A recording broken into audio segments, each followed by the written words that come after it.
Bonjour à tous chers viewers, c'est Scanor. Aujourd'hui on se retrouve pour la première vidéo où je parlerai de beaucoup de faits intérieurs et extérieurs au monde de One Piece. J'ai essayé d'en prendre des pas trop connus pour vraiment que ça soit pas du vu et revu sur d'autres chaînes. Likez la vidéo si elle vous plaira. J'espère que vous allez kiffer la vidéo. Bon visionnage.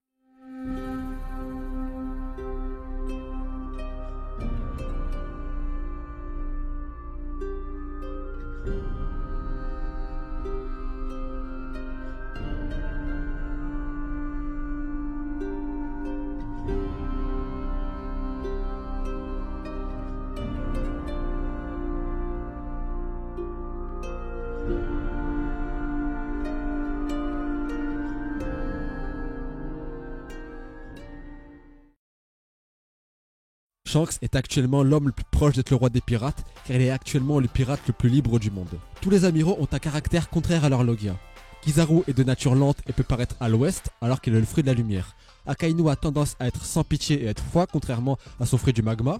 Aokiji, lui, est de nature plus chaleureuse et protecteur malgré son fruit de la glace. Shanks ne souhaite pas devenir le roi des pirates, malgré son statut actuel qui démontre qu'il en est le plus proche. Shanks est considéré fondamentalement par énormément de gens comme l'héritier de Roger dans One Piece, car il était sur l'Oro Jackson. Barbe Blanche était dans le trafic d'armes, avec des casinos et des restaurants, et ça permettait de soutenir son armada gigantesque. Barbe Blanche était celui qui avait le plus grand équipage, avec le plus de territoire et le plus d'argent parmi les pirates. Shanks est l'empereur le plus difficile à localiser par les pirates et la marine, et il est aussi impitoyable avec les rookies de la piraterie, comme il l'a montré avec Kid.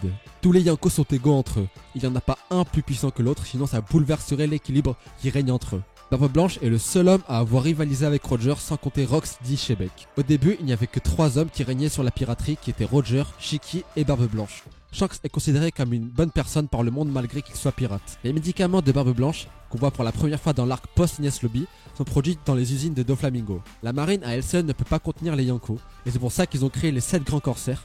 Comme dit dans le roman de Ace et par Garp, pour battre les Yonko, il faut obligatoirement les grands corsaires, plus la marine entière. Que ça soit sans les villageois ou non, Luffy aurait réussi dans tous les cas à battre Doffy. Les Logia ont un système d'autorégénération, même quand ils se reçoivent un coup de haki, comme on a pu le voir avec Monet, quand elle s'est reçue un coup de haki par Zoro. Kaido n'est pas le seul à avoir survécu en sautant d'une île céleste, car oui, l'un des prélats d'Ener se nommant Gedatsu est tombé de l'île céleste suite à un combat face au Mugi. Et il en a carrément oublié de mourir, donc ça fait qu'il est toujours en vie actuellement. La passe-temps préférée de Barbe Noire est la recherche historique et l'archéologie. Oden considérait que son style à la lame était le plus puissant, même en s'ayant confronté à Roger et Barbe Blanche et au monde. Avant l'ellipse, Vista et Usopp étaient en conflit, mais on ne sait pas si c'est le cas actuellement. Nami, le capitaine Kuro et Ben Beckman, le second de Shanks, sont les personnages les plus intelligents d'East Blue. Si Crocodile ne serait plus Shishibukai, il aurait une prime actuelle de 161 millions de berries. Le légendaire personnage Pandaman est présent sur les poneglyphes. Le fruit du démon de Barbe Blanche était tellement puissant qu'il lui permettait de toucher les Logia. D'après le roman d'Ace, Barbe Blanche était capable de souffler une île en un clin d'œil avec son Gura Gura no Mi. Tous les arcs post-Enies Lobby sont en parallèle à un arc pré-ellipse comme Wano et Onigashima qui se passent sur 2 îles et qui font intervenir le CP0 comme à Water 7 et Enies Lobby qui font intervenir le CP9. Le parcours d'Usopp est le total inverse du voyage de Mont Blanc Norland qu'il a effectué depuis le Nouveau Monde comme le montre cette frise. A la base, un autre personnage pendant la partie pré-ellipse devait rejoindre les Mugiwara, son Sunny, mais Oda en a décidé autrement. Ce personnage s'appelait Gabi et il devait apparaître dans One Piece, mais ils ont finalement décidé de le faire apparaître dans la série de jeux vidéo One Piece Unlimited Cruise. Lors du flashback de Norland le menteur, Norland a one-shot le serpent géant que les Mugi n'ont pas réussi à mettre KO pendant tout l'arc de Skypiea.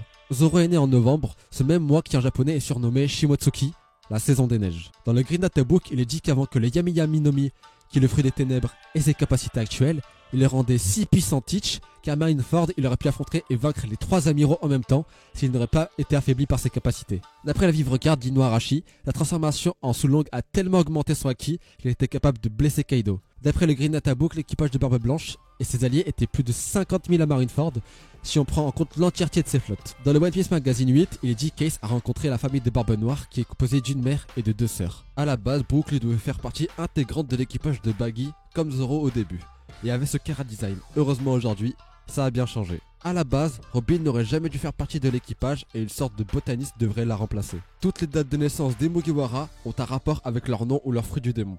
Comme Brook qui est né le 4 mars, qui veut dire en japonais Yomi, qui est le début de Yomigaeru, qui veut dire être ressuscité. Doflamingo n'a pas d'œil gauche. Comme montré lors de son flashback très subtilement, il se reçoit une flèche en plein dans l'œil et c'est pour ça qu'il porte toujours des lunettes.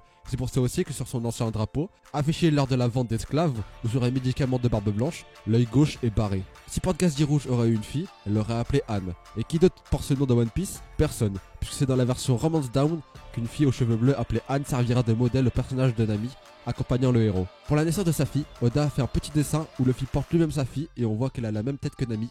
Bizarre tout ça. Usopp a une très mauvaise influence sur Luffy car il ne réagit au cœur des femmes que quand il est présent avec lui. Sur le champ de bataille à Marineford, il y avait deux frères dans des camps différents nommés André et Kandré qui faisaient partie de la marine et de l'équipage de Barbe Blanche respectivement. Ils ont sûrement dû s'affronter, ce qui a dû donner un vrai combat fratricide. Le seul endroit où on a pu apercevoir un réel début de combat entre Shanks et Mihawk, c'est dans la série de jeux vidéo de Unlimited Cruise où au final Shanks et Mihawk s'allient pour nous affronter. Le titre de Kaido n'a jamais été Kaido, la créature la plus forte, car elle n'a jamais été présente dans sa présentation de personnage.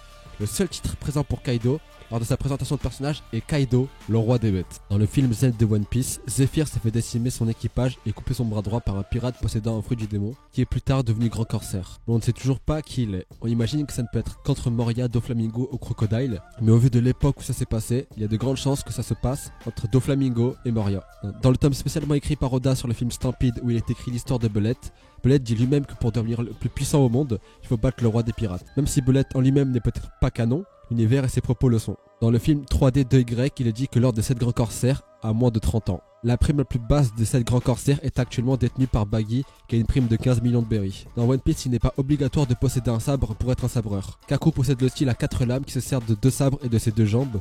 Zoro a déjà utilisé le Mutoryu qui est le style sans épée, au Davy Bag Fight ou dans des films. Et ces grands corsaires sont inspirés tous sans exception des 7 héros du jeu vidéo Romancing Saga 2. Pour preuve, Kojinshi est un voleur d'âmes pouvant augmenter sa puissance avec les âmes. Soubière, lui, est un mélange mi-homme mi-poisson. Noël est un maître épéiste avec un code d'honneur et il est très puissant. Et pour finir, avec l'exemple, Wagner est une personne possédant beaucoup de caractéristiques et de traits féminins, et il ou elle est à la recherche d'anciens textes donnant la position d'une arme pouvant lui permettre de posséder un pays. C'est déjà la fin de la vidéo. Si elle vous a plu, n'hésitez pas à vous abonner, commenter, partager la vidéo sur vos serveurs Discord et sur les réseaux sociaux. La vidéo m'a pris pas mal de temps au niveau des recherches et j'espère vous avoir appris au moins un ou deux trucs. D'ici la prochaine vidéo, portez-vous bien. C'était Escanor. Au revoir.